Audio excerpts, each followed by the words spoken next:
सिर्फ एक कटोरी गेहूं के आटे से बन के तैयार होने वाली इस शानदार सी रेसिपी को आपके साथ शेयर करने वाली हूँ, जो गेहूं के आटे से बहुत ही अच्छी बन के तैयार होती है और बहुत ही लेयर वाली बन के तैयार होती है और बिल्कुल 5 मिनट में ये बन के तैयार हो जाती है। तो आपके घर जब भी कोई मेहमान आने वाले हों तो आप इस तरीके से 5 से 10 मिनट में ये गेहूँ के आटे से बनने वाली इस शानदार सी रेसिपी को बना के तैयार कर सकते हैं।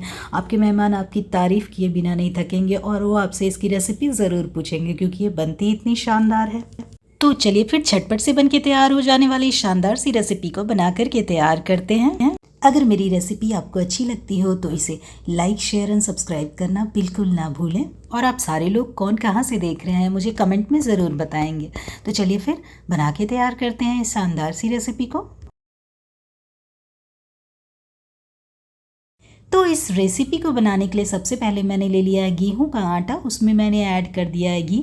आप चाहें तो रिफाइंड ऑयल भी ऐड कर सकते हैं। अब गुनगुना पानी ऐड करके इसका हम एक सेमी डो लगा के तैयार कर लेंगे। अब इस डो को हमें कोई रेस्ट करने के लिए नहीं छोड़ना, उसकी लोइयाँ बना लेनी है। इस तरीके से थोड़े बड़े शेप का लोई बना करके तैयार कर लें। उसके बाद इसे क्या करेंगे कि हम एक बड़ी चपाती सी इसका बेल करके तैयार कर लेंगे।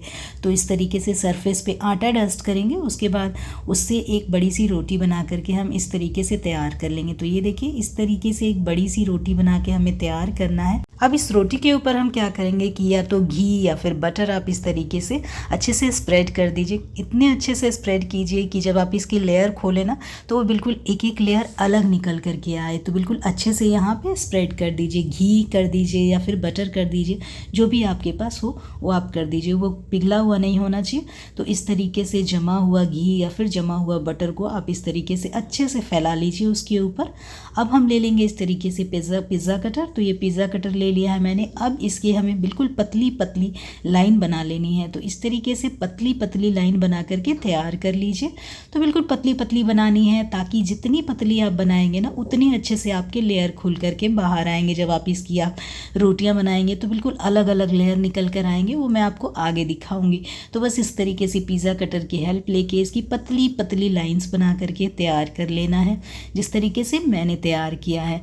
अब आप मुझे कमेंट में बता सकते हैं कि आप में से कौन कहाँ से ये वीडियो वॉच कर रहे हैं, कहाँ से देख रहे हैं। प्लीज़ मुझे ज़रूर शेयर करें ताकि मुझे पता रहे कि आप कहाँ कहाँ से ये वीडियो देख पा रहे हैं। तो इस तरीके से मुझे भी जानकारी होगी कि किस किस कोने से आप लोगों ने इस वीडियो को देखा है। तो बस इस तरीके से पतली पतली कटिंग लगा देंगे। उसके बाद इसको हम फोल्ड कर लेंगे। अब इसे बिल्कुल अच्छे से फोल्ड कर लीजिए। इस तरीके से फोल्ड कर लेंगे सारी को। उसके बाद इसे रोल कर लेंगे। रोल करने के बाद इसे अच्छे से गोला बना लेंगे इसका। तो जितनी पट्टियां हमने बना के तैयार की ना, इसके अंदर उतने लेयर बन करके आएंगे।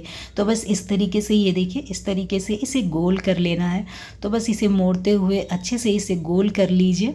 ये देखिए, आप चाहें तो ये पूरा प्रोसेस मैदे के साथ भी कर सकते हैं, उससे इसकी लेयर और अच्छी निकल कर आएगी। या फिर आप जितना अच्छे से घी या बटर लगाएंगे तो इसकी लेयर अच्छे से निकल करके बाहर आएगी। तो बस इस तरीके से आप बना लीजिए। उसके बाद इसे बेल करके और इसकी पतली सी रोटी सी बना करके तैयार कर लीजिए। तो बस सरफेस पे फिर से एक बार आटा डस्ट करना है और इसकी एक रोटी सी बना करके हमें तैयार कर लेनी है। ये पूरा काम 5 से 7 मिनट में हो जाता है। आपको डो को कोई बहुत सारा रेस्ट देने की ज़रूरत नहीं है। झटपट से लगाइए और झटपट से बना के तैयार कीजिए। मतलब ये 5 मिनट में बन करके तैयार हो जाने वाली एक शानदार सी रेसिपी है, जिसे आप एक बार बनाएंगे ना तो बार बार बनाना चाहेंगे, क्योंकि ये बनती बहुत ही शानदार है, बहुत स्वादिष्ट लगती है खाने में। तो एक बार आप इस तरीके से ज़रूर बना करके तैयार करें। तो ये देखिए, मैंने उस डो से, उस गोले से एक अच्छी सी रोटी बना करके तैयार कर ली है। इसके अंदर बहुत सारे लेयर बन करके आते हैं। तो चलिए इसे हम सेक लेते हैं। तो अब क्या करेंगे कि कुकटॉप के ऊपर रखेंगे एक पैन या कढ़ाई और उसे हम हल्का गर्म करेंगे। जब हमारा तवा या पैन जो है वो अच्छा गर्म हो जाए तो उसमें हम थोड़ा सा घी या फिर बटर इस तरीके से फैला लेंगे, ताकि हमारी जो ये रोटी हम बना के तैयार करेंगे ना वो चिपके नहीं, और उसके अंदर जितने लेयर हमने बना के तैयार किया है ना वो बिल्कुल खुल कर के दिखेंगे। तो ये देखिए, इस तरीके से बनाने के बाद जो हमने रोटी बनाई थी ना उसको उसके ऊपर रख के अच्छे से सेक लेना है हमें। इसे अच्छे से सेकिए, उलटते पलटते हुए। कुल मिला करके 5 से 7 मिनट लगेंगे और तभी ये जो रोटी है वो बिल्कुल क्रिस्पी और अच्छी सीखेगी और इसके सारे लेयर ना बिल्कुल परफेक्ट तरीके से खुलेंगे और अच्छे लगेंगे खाने में। तो बस हमें क्या करना है कि इसे उलटते पलटते हुए मीडियम फ्लेम पे धीरे धीरे इसे गोल्डन और क्रिस्पी होने तक अच्छा सेक लेना है, ताकि इसके सारे लेयर ना बिल्कुल अच्छे से बाहर निकल के आए, अच्छे से दिखे। बिल्कुल बहुत ज़्यादा यमी लगती है खाने में। इसे आप बिल्कुल सिंपल घर की चपाती के साथ सर्व करें, बहुत ही ज़्यादा अमेजिंग लगती है खाने में, बहुत ही शानदार लगती है। तो बस इस तरीके से इसे अच्छे से उलटिए पलटिए, चारों तरफ से बिल्कुल क्रिस्पी और करारी होने तक इसे अच्छा सेकिए। आप चाहें तो बीच में थोड़ा घी या फिर बटर का इस्तेमाल कर सकते हैं। तो मैंने इस तरीके से यहाँ बटर का इस्तेमाल किया है, जिससे इसका स्वाद बिल्कुल दुगना हो जाता है। तो इस तरीके से बटर का इस्तेमाल करें और इसे अच्छे से सेकते हुए बिल्कुल उलटिए पलटिए और इसे 5 से 7 मिनट में अच्छा क्रिस्पी होने तक सेकिए। बिल्कुल इसके एक एक लेयर बिल्कुल खुल जाएंगे। जितनी आपने कटिंग लगाई ना, उतने अच्छे से इसकी लेयर खुल करके बाहर आएंगे। तो देखिए, आप देख पा रहे होंगे इसके सारे लेयर बहुत ही अच्छे से निकल कर के आ रहे हैं, और जैसे जैसे ये ठंडी होती जाएगी इसके सारे लेयर बिल्कुल अच्छे से खुलते चले जाएंगे।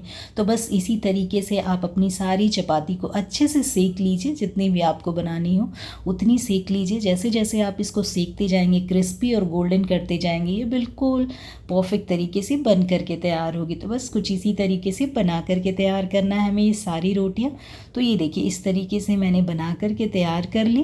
चलिए अब इसे हम गर्मा गर्म सर्व करते हैं। तो मैंने इसे गर्मा गर्म पनीर की सब्ज़ी के साथ सर्व किया है। आप चाहें तो इसे सिंपल किसी भी सब्ज़ी के साथ सर्व करें, बहुत ही ज़्यादा यमी और बहुत ज़्यादा टेस्टी लगती है। और इसे हमने गेहूं के आटे के साथ बना के तैयार किया है, तो ये बहुत ही ज़्यादा हेल्दी हो गई। और अगर आपने इसमें घी का इस्तेमाल किया तो ये और भी ज़्यादा हेल्दी बन कर के तैयार होगी। तो बस घी का इस्तेमाल कीजिए, बटर का इस्तेमाल कीजिए, और इस तरीके से आप घर पे शानदार सा पराठा बना के तैयार करते हैं, बहुत सारे लेयर वाला पराठा। और ये बिल्कुल 5 से 10 मिनट में बन के तैयार होती है। तो जब भी आपके मेहमान आने वाले हो, आप इस तरीके से 10 मिनट में बहुत ही शानदार और बहुत ही लेयर वाले पराठे बना के तैयार कर सकते हैं। तो चलिए अब इसे हम सर्व करते हैं। तो ये देखिए, इस तरीके से मैंने इसे सर्व किया है। इसे सिंपल तरीके से बस सेकना है, और मैंने इसे सिंपल पनीर की सब्ज़ी के साथ सर्व किया है। आप चाहें तो किसी और वेजिटेबल के साथ भी इसे सर्व कर सकते हैं, दाल के साथ सर्व कर सकते हैं, या फिर आप चाहें तो इसे दाल मखनी के साथ भी सर्व कर सकते हैं। बहुत ही ज़्यादा यमी लगते हैं। जहाँ तक इसके लेयर की बात है, तो मैं आपको इसके लेयर भी दिखाती हूँ।